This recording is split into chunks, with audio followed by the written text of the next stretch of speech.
How's it going, everybody? This is Cameron White with White Loud Astrology, and welcome back to your favorite weekly horoscope. What the fuck is going on in the universe for February 10th through February 17th of 2020? Thank you guys so much for being here and liking, sharing, commenting, subscribing. I love and appreciate every single one of you guys, and I'm so glad you guys can be here with me this week.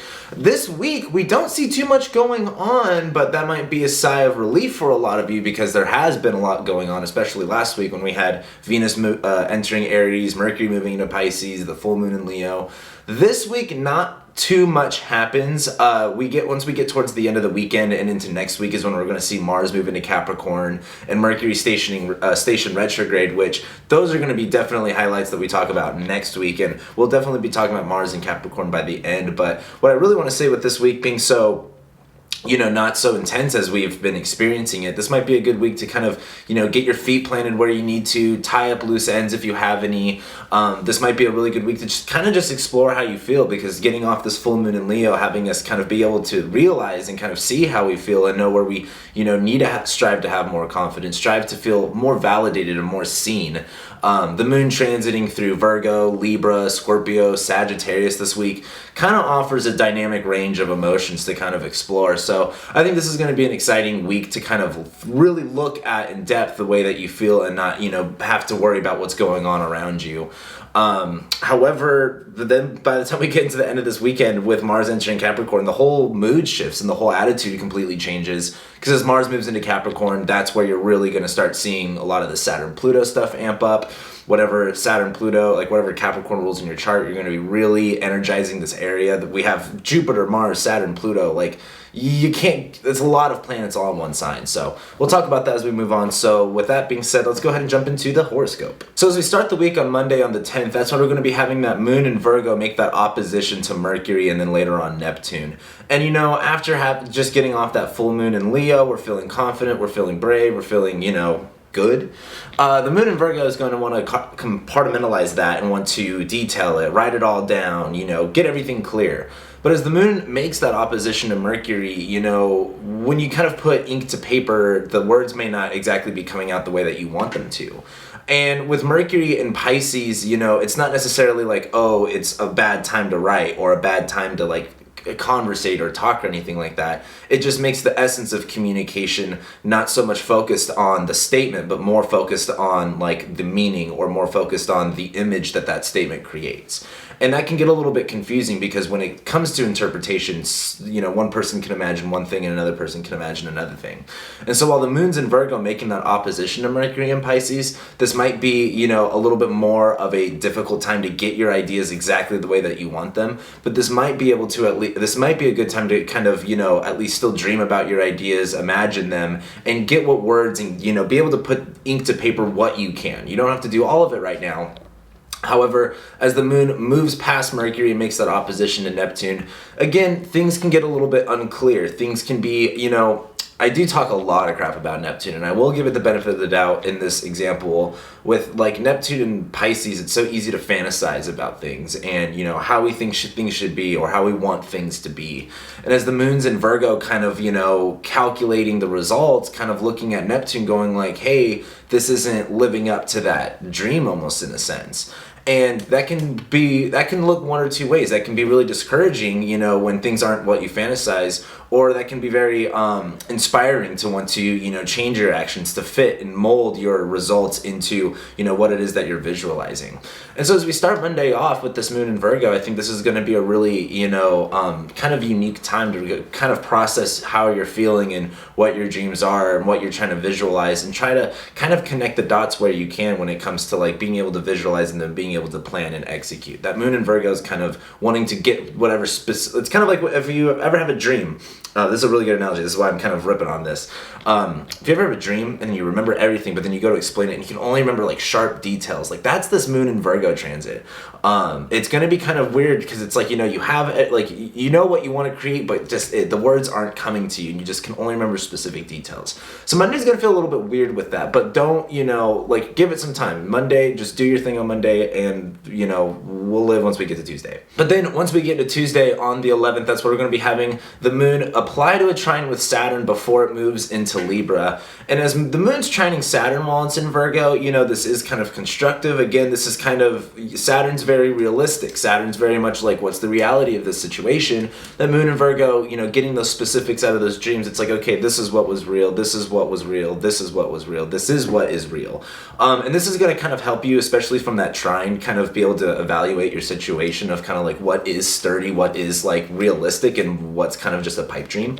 But as the moon enters Libra, this is where, you know, the delegating energy kind of comes in. This is where it kind of gets not more confusing, but the moon in Libra is really looking to try to harmonize with things.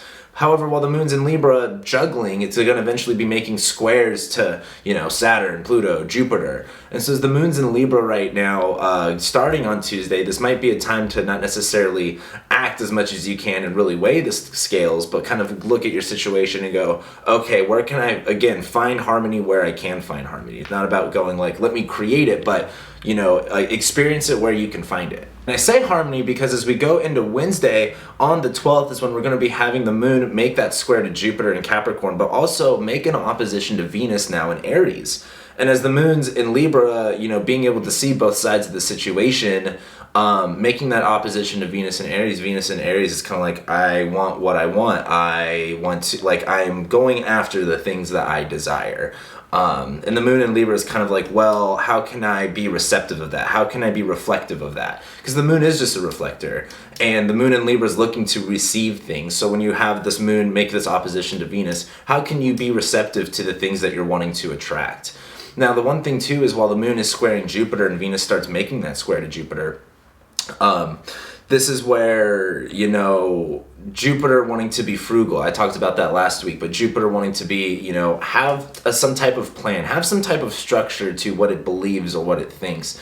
The moon in Libra in squaring Jupiter, it's kind of like, you know, you can't just have a system for, you know, social cues. You have to be able to go with the flow and go with the setting. So it might be a little bit difficult to kind of get in that habit, because right now it can be a lot more easy, or it can be easier to want to have a plan for everything. But on Tuesday and on Wednesday, this might be just a better time to kind of go with the flow of things and to see where you, again, where you can find that harmony and where you can find that balance, and kind of strive to search for it rather than try to create it. But then as we get into Thursday on February 13th, that's when we're going to have the moon square Saturn and Pluto, but it's going to be making a sextile to Mars while it's still in Sagittarius. Now, while the moon's in Libra again, wanting to find that harmony, wanting to find that balance as it squares Saturn and Pluto, this is again kind of like you might have to restrict exactly how much that you reflect onto other people.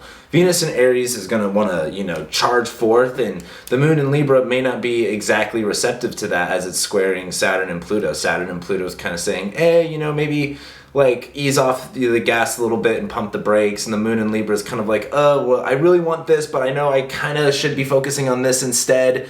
And the more the moon squares Saturn and Pluto, the more you're going to be like, okay, Venus and Aries, I know you want to have fun right now, but we just got to go back to the Saturn Pluto stuff. And, you know, I'm not saying like this to be a Debbie Downer. This is really just kind of like, when the moon's going to be going through these cardinal signs like Aries and Libra, Cancer and Capricorn, it's going to be getting annihilated for a while. And so this is going to be kind of difficult to want to have that initiatory energy like cardinal signs have without kind of going back on the things that we're already kind of working on with Saturn and Pluto. But as we get into Friday on February 14th on Valentine's Day, this is where the flavor of the energy kind of changes a little bit, because the moon is going to be moving into Scorpio and then make that trine to Mercury and Neptune later on. And so as far as Valentine's Day shenanigans goes, I mean, Venus is in Aries, the moon's going to be in Scorpio. Sounds like, you know, a lot of sexual energy kind of going on. So be careful, because if you get someone pregnant, you're going to have a Scorpio baby. Don't know if you're interested in that or not. No offense to the Scorpios. I love you guys. But as the moon goes into Scorpio, this kind of gets serious. This kind of gets raw. The Scorpio moon, I think, on Valentine's Day is a little bit less flavor of love, but a little bit more flavor of like lust and a little bit more deeper attraction. And I kind of say that because while the moon is in Scorpio, it's in its fall, it doesn't really work as well there because the moon wants to like protect and reflect and nurture, but Scorpio is kind of like a black hole. Like things just get sucked into it and they don't really come out. And as the moon's in Scorpio, kind of being a little bit more contained and a little bit more private than usual, as it makes that trine to Mercury, this might be one of those days where you have that internal reflection and have that conversation with yourself, with your internal monologue, which you should have because apparently people don't have internal monologues. But if you have an internal monologue, that's going to be the day where you really kind of are able to go a little bit more down and a little bit more real with yourself and be able to like explain things in a way that may not make sense if you try to explain it to someone else, but being able to have that conversation with yourself that makes sense for you, that kind of gets down to like, hey, why am I feeling this way? What's being confusing right now? And how do I really feel about this situation? Then as we get into Saturday on February 15th, we're going to have that moon make that sextile to Saturn. This is kind of reinforcing those beliefs, those realizations, those emotions. Saturn and Capricorn is saying, yes, feel the pain, feel the suffering. But as the moon does sextile Saturn, this is going to be kind of like a day where we can kind of apply what we felt and kind of apply it to something that we need to and strengthen that Saturn Pluto stuff. It's like, what are we tearing down and what are we building up? And that moon in Scorpio is kind of like, this is where we need to tear things down again, and this is where we need to kind of build things up again. Then we get into Sunday on February 16th, where the moon moves into Sag and it makes a trine to Venus in Aries. This sounds more like a fun Valentine's Day for me. However, as the moon goes into Sagittarius, this is again time to reflect on what are we creating, because Jupiter's in Capricorn, the ruler of Sagittarius, and as the moon's in Sag, being emotionally reflective of this space held by Jupiter, this is kind of the point of like, what is the philosophy, what is the meaning, what is the reason behind what we are creating? When you're doing something for no purpose or for no reason, it can kind of, it's not good. I don't have to explain that one, but this is going to be the time to really go like, what is my vision? What am I trying to create? What am I trying to build with this, idea? Or what am I trying to restructure? What am I trying to mend and heal while I can? With those analogies I made with Jupiter and Capricorn at the beginning of the year of kind of like rebuilding infrastructure, kind of like, going yard selling and using what we can, or the scraps that we have around us. While the moon's in Sagittarius, it's like, well, let's get creative with these scraps. What can we really do with it? What can we really, create with this? And why are we scrapping around? Do we have other resources available to us? And as that moon makes that trine to Venus, this is very much like Venus in Aries feeling like, yes, I want to go after things. I want to pursue. Like, I feel like that's a really active way to explain Venus in Aries, is that wanting of pursuit, whether it's being receptive of it or being the pursuer. Wanting to go after and bring the things that you want to you rather than the things that you want coming to you and presenting themselves to you. You're the one that goes after it. And as the moon's in Sag, this is kind of like being able to say yes to those things that you want and kind of go in that direction of the things that you're wanting to pursue. Unlike when the moon was in Libra. But then also on Sunday, Mars enters Capricorn, which again changes the flavor of a lot of things. And this is a pretty big deal because Mars has been in Sag, it's been fun, kind of doing our thing, whatever. But as Mars is into Capricorn, this is where we're going to kind of get serious for the next like 6 to 7 weeks, I think. Mars going into Capricorn means it's going into its exalted sign. It's basically like, a good example of it is kind of like when you have like a manager, like if you ever work in like a retail or like a restaurant, and a manager from another location is coming into your store. It's like, it might as well be their store. They can do the same fucking things that they can do at their own places. And Mars energizes things. Again, Mars heats things up. It severs, cuts, stings, pierces. And Mars is trying to move forward. And in Capricorn, it's very powerful of moving things, like kind of like a tractor, like a bulldozer.